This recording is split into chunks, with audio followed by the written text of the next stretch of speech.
And welcome to CBT Nuggets, our series on the Ubuntu server software. Today we're talking about monitoring, and specifically we're going to use two tools for monitoring.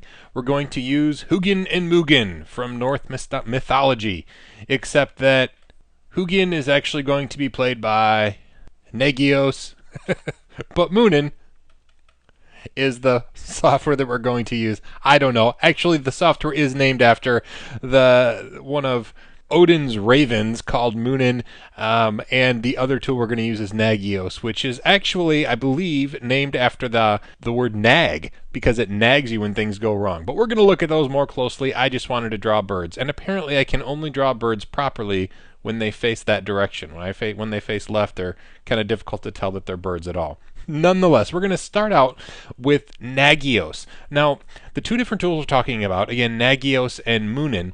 Nagios monitors uptime. It lets you know server availability. It basically notifies you when things are broken or things are about to break. So this is something that you look at to make sure that your servers are running and nothing is broken, nobody's kicked out the plug.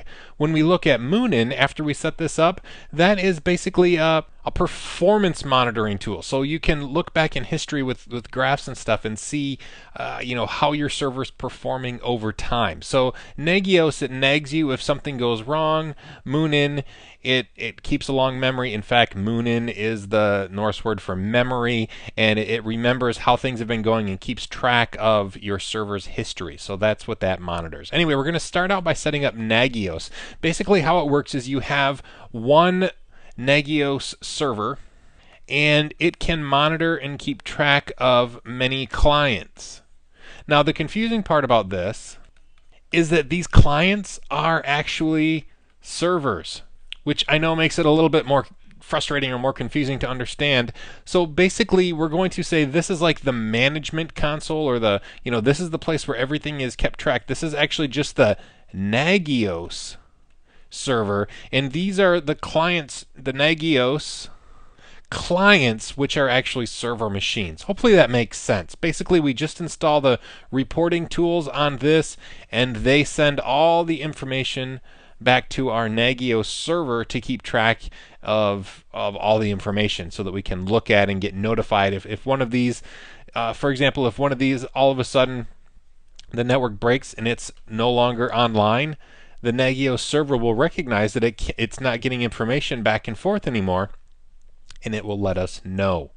Okay, so that's the concept behind it. It's fairly easy to set up in Ubuntu, so let's do that now. We're going to use our desktop machine here, our Xubuntu machine. This is going to be our Nagios server, and the reason I'm doing it that way is because I really want our Ubuntu server here, this is going to be a Nagios client, because most of the clients you set up are going to be your server machines. Like the server machine that we've been using all along will be a Nagios client.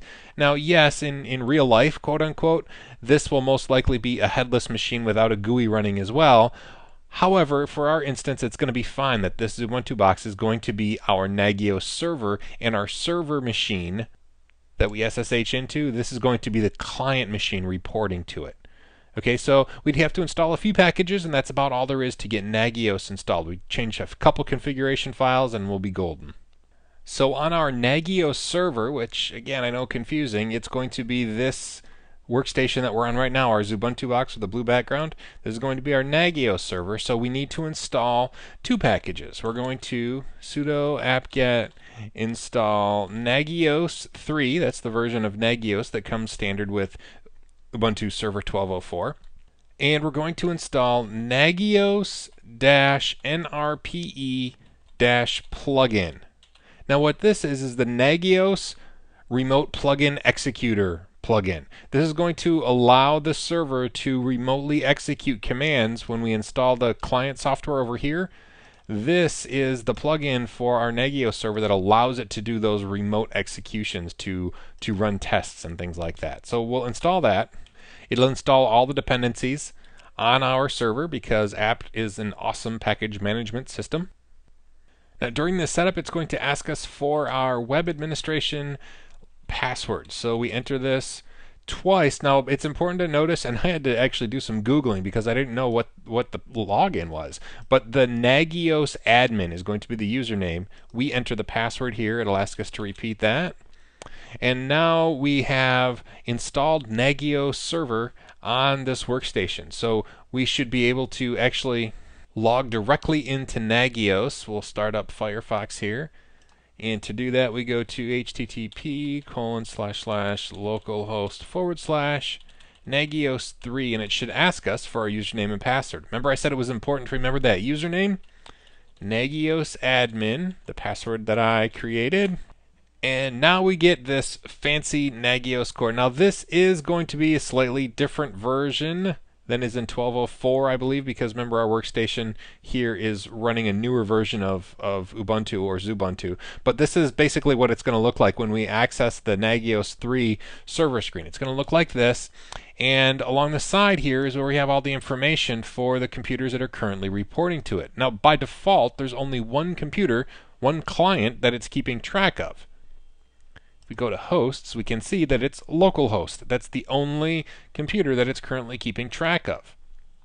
And of course, everything looks fine with localhost. It hasn't actually run all of the tests that it runs on a regular basis. You see it's only been running for like 1 minute, and it says that the service check is scheduled, so it's going to check for these things just momentarily. And then it will give us warnings if any of these things are going wrong, like if our there's a huge load of current users, or if total process is getting high. If the web service has quit, it will say, "Whoa, I can't even connect to Apache. What's going on?" Or if the disk space starts to get funky, and I'll talk about this in a minute. I expect that we're going to get an error there. All right, it looks like the time that the system thinks it is about right, so we should be getting an updated. Right, here we go. It's telling us it's unable to read this mounted file system. This is a virtual file system, the GNOME virtual file system. The Nagios user doesn't have access to read that, so that's the error there. However, it's not showing us any problems with all of the mounted systems, which is cool. So this is how you can go through, and by default it'll check just these few things. There are tons more plugins that you can check and install and get set up. But the one thing I want to show you is how to add another server or add a client to this, so it's not looking just at local host, because that's something you'll want to do. Maybe these are the only things that you want to keep track of, but I'll leave it to you on your own time to go check out a bunch of different plugins for Nagios. But right now, let's add a second system to the Nagios server. The first thing we need to do is open up an SSH session to our server, and we need to install the package Nagios. Now, not Nagios 3, Nagios NRPE, instead of plugin though, server. And what this is basically the client that's going to allow the Nagios server that we set up over here to connect and execute these remote plugins. So we'll install this. Okay, now that it's installed, we actually have to set it up so that our server, remember this computer with the blue background, will be able to connect to it. So we're going to go into etc Nagios, and in here we'll see that nrpe.cfg file. So let's edit that as root. Now we need to make sure that the server can access it. So let's see what our server's address is. So it's going to be connecting from 192.168.1.86. So in here, in this configuration file, let's scroll down until we see, now not server address. What this is talking about is the plugin server address. Which address should it listen on? By default, it binds to all interfaces. So that's what we want it to do, right? So that's not where we change the address. Where we need to change the address is allowed host. And this is talking about, so what server is going to be able to connect, or what computer is going to be able to connect and run plugins remotely. And what's going to do that? Well, it's going to be our Nagios server. So let's say 192.168.1.86 is the allowed host. So we want to make sure that that computer can connect and run the plugins remotely. And then if we scroll all the way down to the bottom of the file, let's actually create a custom command. There's some already down here, But let's do, there's not one here to check all of the disks. There's one to check HDA1, but we actually want to do let's do one to check all disks. So we will say command check all disks. We'll keep the format the same as the other ones here. And it's going to be very similar to this one up here, right? We just want different command line options. We'll do -W 20%, -C 20%. These are telling it when to warn, right? If there's only that much left. But then instead of just specifying the one, we're going to say -E, and that'll check for all of them, rather than just specifying one to check up here. All right, so we've created this check all disks command. Let's save this file. Now again, we're on the remote server. And since we made those changes, we're going to have to restart the server. So sudo etc init.d restart. Okay, so what we've done now, we've configured this with that custom command for check all disks that we did, right? We configured that so it'll check all the disks on the system.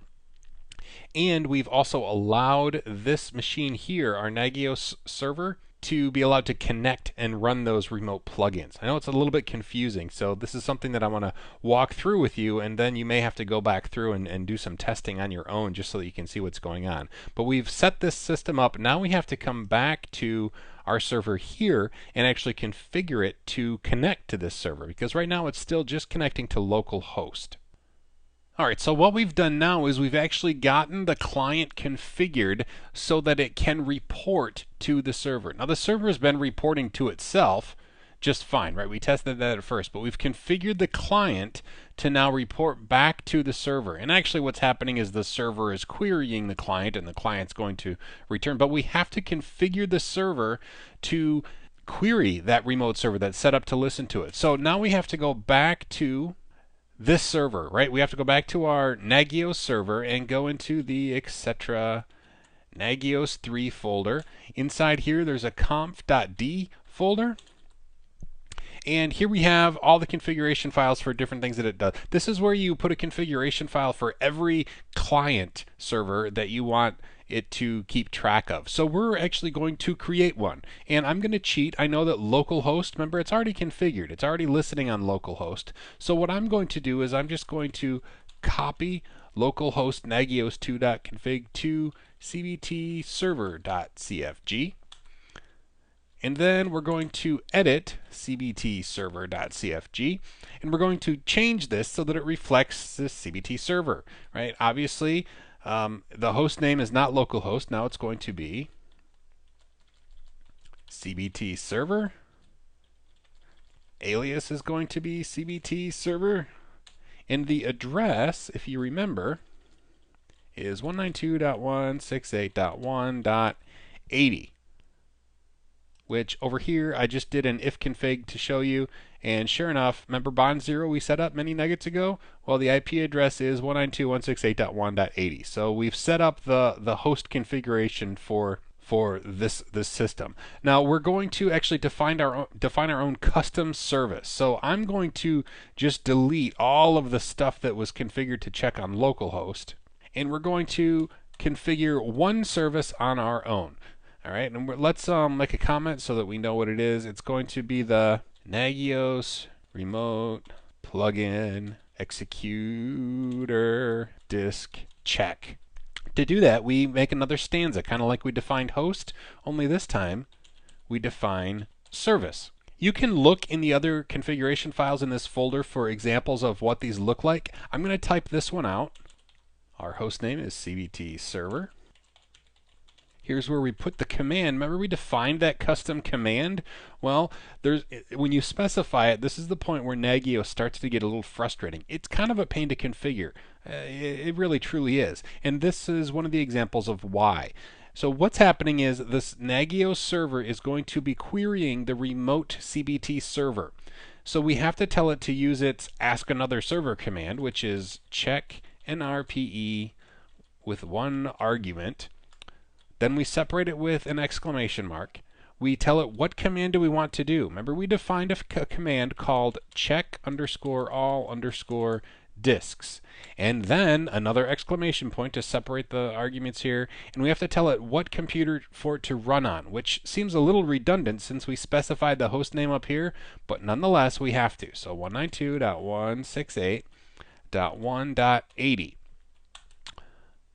Then we come here, we close the squiggly, and we've done two things with this file. We've defined the host, the remote host that is now listening and willing to accept connections from our server, and we've defined one service, the disk checking service that we defined, we set up, and we've put this confusing but necessary way to tell it how to actually run that remote check command.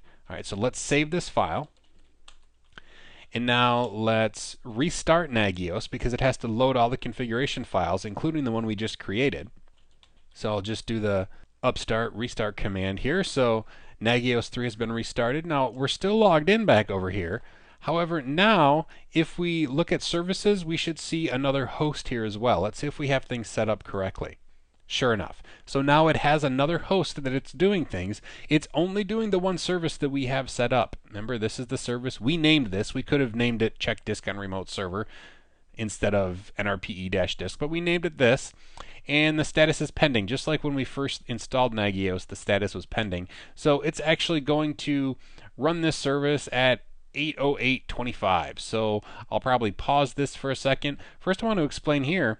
You'll notice that after it got through all these checks, SSH has also critically failed. The connection is refused. It can't connect to the SSH server. Well, that's because we don't have an SSH server installed here, right? This is normally just a client server that we use to SSH to somewhere, but we don't have an SSH server installed, so this makes sense.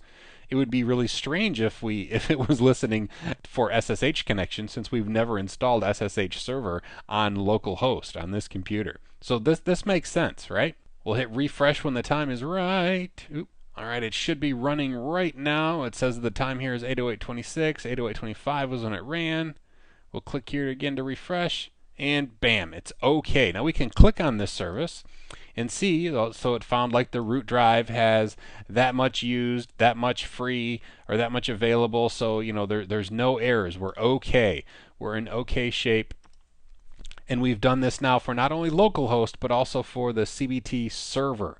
I know that was kind of confusing, and it's kind of a challenge to get it to set up and respond properly, but we've gone through setting up one service. You can go through, there were examples in, on the remote server, there were some examples there of services that were already, or commands that were already set up, and here in this folder you can look at these for other examples of things that are being done, like in our local host. Okay, so that's Nagios. That's how it's set up. We've set it up on our own here. It's working. Of the two, Nagios is much more difficult to set up. So we got the hard one out of the way first. All right, the next thing we're going to look at is Munin. So while Nagios is something that tells you when things are going wrong, Munin is the thing that you look at to just see how things are going in general. Okay, this is performance monitoring. If you want to see, how much data is getting pushed out of your Ethernet ports, or you want to see how much, NFS traffic, or how many packets in NFS are happening per second, or if there's a big spike, if all of a sudden it seems like your web server's not responding, this is where you can visualize the /dot effect. If you're not familiar with this, if you get linked to a popular website and all of a sudden your server's going down, Munin is going to keep track of those things, and you can see giant spikes. I like it because it gives you pretty graphs, and it's a great way where you can look back and say, all right, yesterday at 1 o'clock it seemed like my server was pegged at 100%. What on earth happened? And you can actually go back and see kind of what the trend was, or if there's a certain time of day where things are happening harshly on your server, this is how you can do it. We're going to install Munin. It's a great program. I really do like it. We're going to install it directly on our server, and then I'll talk briefly about how to add other computers to the Munin. Just like with Nagios, you can add multiple computers to a central location. Same thing with Munin. Okay, so first things first, let's actually install it on our server. Let's start over from scratch. Let's close all of these windows. All right, now we're going to install Munin on our server. Why am I putting it there? Just because, right? We could put it on, well, I guess we could do the same thing. For consistency's sake, let's install it on this computer. So simply apt-get install Munin. It'll get all of the files that it needs. it will install them. And so, bam, Moonin is installed. Now, in order to access and have the ability to access the web pages, we're going to have to go into etc Moonin. And in here, you'll see that there's this apache.conf file. So let's edit that file. And you'll see in here, it sets up an alias. So we just go to /Moonin to make it work. But it only allows connections from localhost. Well, I actually want to be able to connect from our entire network. So I'm going to comment this line out, add another line, and say allow from 192.168.1.0/24. And so now anybody on the network should be able to connect to the Moonin page. Let's restart Apache. And now let's go to 192.168.1. Was it 68? I forgot the IP address already. Oh, 86, not 68. Okay, so here we are. We've given ourselves permission so that we can access this on the network. And you'll see that here we have the local host set up. This is the only computer it's listening for right now. We didn't set our other server up to report to it, but we can look at all of the information for local host. And you'll see, let's get this window bigger. You'll see there's no data. Well, there's no data because, well, there's no a little bit of data right here. Finally, we're starting to get some data. I left it running for a while. For the most part, there's no data because this is a tool that keeps track of things over time. So for example, I can show you on my server. I installed this about an hour or so ago. And you can see this is actually my server, right, on my local network, the one that we play with from time to time. And you'll see that I'm starting to get some data here. So my Apache server, I'm getting right around 2.5 accesses per second on my Apache server. Now, if all of a sudden somebody started like accessing my remote bird camera or something, this would spike right up, right?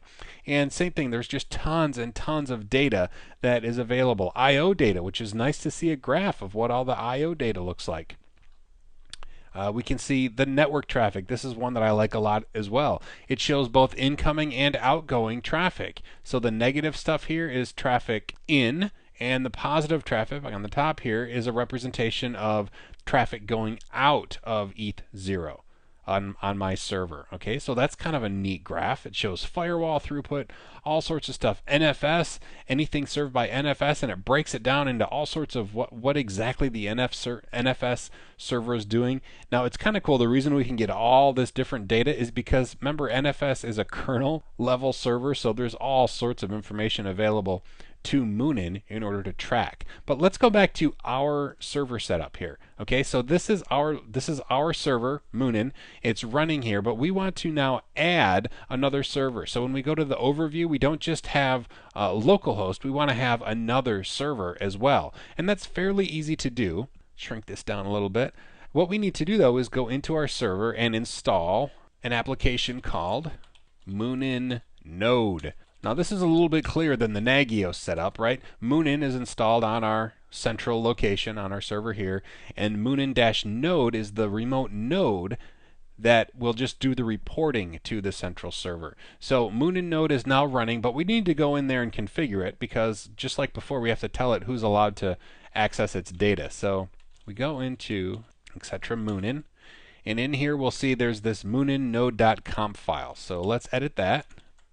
And we basically need to change the exact same thing that we changed with Nagios. We need to change that allow string. Now I'm just going to leave the localhost declaration here because it says that we can repeat the allow line as many times as we'd like. And now you'll notice the format is really truly bizarre. Thankfully there's already an example there for us. And just follow that example. 192.168.1/.80 $. Now why does it have to have that ridiculously crazy format? Well, it's telling us here because it's using Perl and it doesn't understand regular style formats, so you actually have to specify it in this exact way. but that's okay, right? Because we have an example of how to do that, and we know how to set it up. It's, it's a little confusing, but it's not nearly as confusing as Nagios was to configure. All right, so that is set up. Let's save this file. We need to restart the Munin node service on our server. All right, so we restarted that, and now we need to go back here to our Munin server and tell it to query the remote server, right? And in this etc Munin folder, you'll see that there's the munin.conf file. Now there's also a munin-node file because this is both running the Munin server, but it's also running as a Munin node. And inside here, remember over here, the 127.0.0.1 was allowed? Well, by default, it's allowed. So there was nothing for us to configure in this Munin node file, but we do need to edit the munin.conf file itself. And in here, there's all sorts of documentation, which I love, but most of this we can just leave alone. If you want to read through and make some changes, that's perfectly fine. But by default, everything works fine, as we've already noticed. What we do want to do, though, is add a declaration for our other server. So let's put it by the localhost declaration, because, why not? We'll call it CBT server. We'll add its address. And that's actually all we have to do. So let's save the file because we've made that declaration for that CBT server. We're going to restart. We restarted it. Now let's go back over to Munin and now see if we have anything added here. And for some reason it's not showing. Did you see you know what I did wrong, don't you? All right. If we go back here, back on our remote server, let's edit this. I can't believe I did this, but I know exactly what I did. In our node configuration, we need to allow the server to access it. This is not the correct address here. We need to put .86 because 80 is this computer right here, right? This is our Ubuntu server's address. But the Munin server's over here on .86. Very confusing. I apologize. But you made the error with me. You were probably hollering at me, and for that I applaud you. Let's actually restart the server again. We've made the change over here, so let's restart the Munin service. And now if we come back to our Munin overview page and hit refresh, there it is, CBT server. So if you actually enter the IP address correctly, it's not difficult to configure an additional server. So we go here again. There's not really any data yet because this is something that accumulates over time, but you see all of that useful, juicy graphical information just there that's yummy. You'll notice that it's bond 0 because that's our Ethernet port. It's not showing us like ETH0 necessarily only. It's showing us bond 0 as well. It should also show us Ethernet 1 down here. And it's going to accumulate all those things. It's just wonderful information. Really simple to configure. Again, I apologize for the transposing those IP addresses, but hey, we made a mistake together and we troubleshot. We fixed the problem together. Anyway, those are the two tools for monitoring Ubuntu that the Canonical company recommends for Ubuntu server. Neither one of them is horrible to configure, although I'll admit that Nagios can get confusing and frustrating at times, especially when it comes to how to configure those remote commands. That's really all there is for the monitoring section of our Ubuntu server series. We covered Munin, which is talking about performance over time, right? We're looking at how our servers and hardware and Ethernet cards and stuff, how things go over time, so you can see trends or you can see a problem time.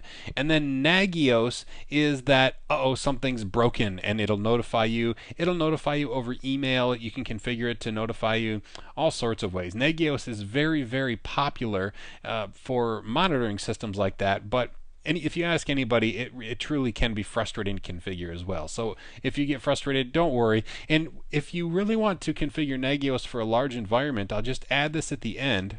Check out Groundwork. This is a great company that's created Nagios in a distribution in and of itself that is, some say, easier to configure out of the box than trying to install Nagios from scratch like we did today. But anyway, those are the two services we covered. I hope that this has been informative for you, and I'd like to thank you for viewing.